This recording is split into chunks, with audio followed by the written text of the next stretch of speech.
captain were killed in an IED blast targeting a convoy of the security forces in the Pakistan's northwestern Khyber Pakhtunkhwa, that's the province, on the Wednesday.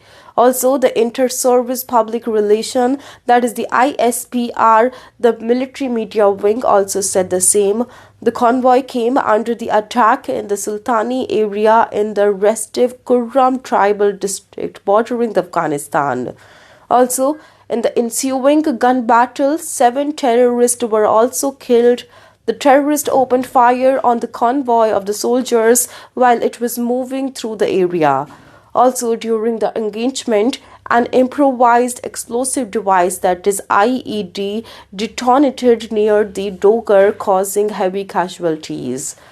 Also, as a result of the blast, 1 officer and 5 soldiers were killed.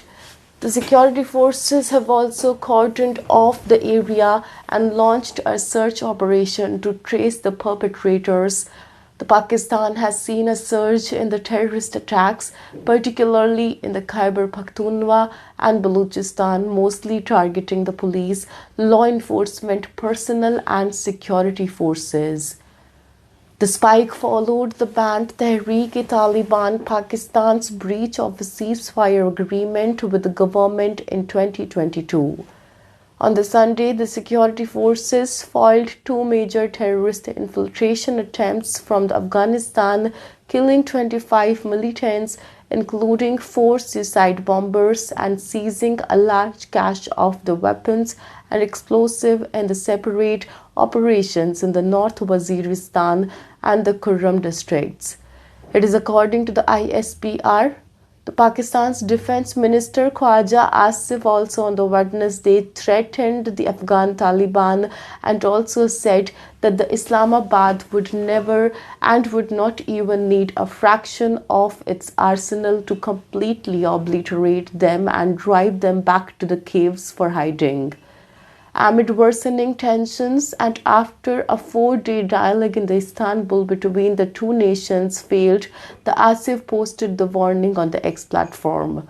Let me assure them that Pakistan does not require to employ even a fraction of its full arsenal to completely obliterate the Taliban regime and push them back to the caves for hiding. If they wish so, the repeat of the scenes of their rout at the Bora and the tales between the leg would surely be a speculate to watch for the people of the region, he wrote. Qatar and Turkey mediated the peace talks between the Pakistan and Taliban, and also it was aimed to secure a peace deal after a fierce border clash killing 70 people. However, the talks failed after the Pakistan admitted for the first time publicly that it has an agreement with the United States permitting drone operations from its territory. Afghan sources have also warned that any future Pakistani strike will be met with reciprocal action, stating that if the Afghan territory is bombed, the Islamabad will also be targeted.